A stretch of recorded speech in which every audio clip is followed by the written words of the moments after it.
Welcome to Tyler Talk, the show where Tyler talks about things. On today's episode, we're going to be talking about antiarrhythmic agents. And our guest today, Jacob Kelly. Hi, I'm Jacob Kelly. Woo! Welcome, Jacob. Are you ready to learn about antiarrhythmic agents? I sure am. Great. Ask me any questions you'd like.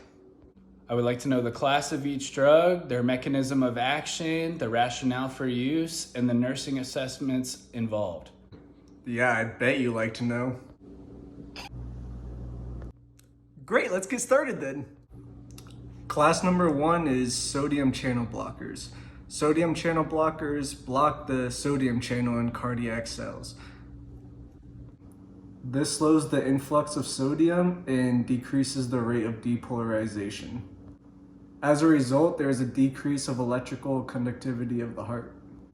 Why would someone use sodium channel blockers? They're used to treat ventricular arrhythmias and are also used for myocardial infarctions and heart structural defects.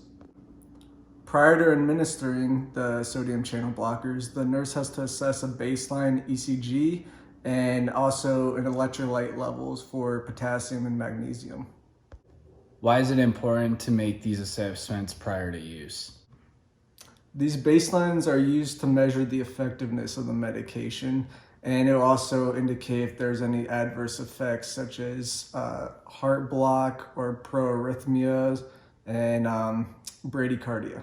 Tell me about class 2.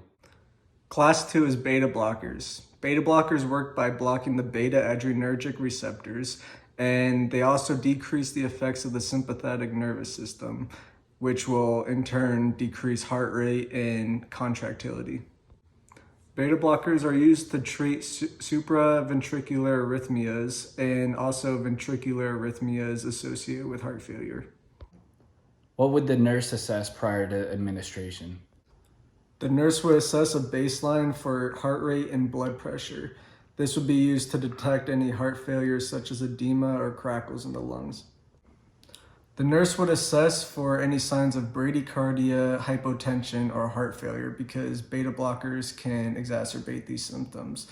The nurse would also assess for bronchospasms in patients with asthma or COPD.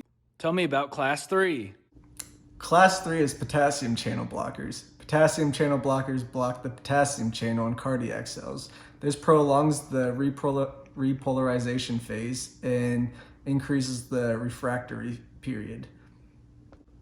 As a result, this decreases the electrical excitability of the heart. Why would someone use these?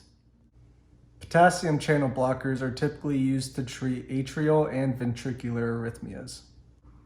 Again, the nurse would assess for a baseline ECG and electrolyte levels, and this will help them determine if the patient's heart arrhythmias or palpitations have gone away.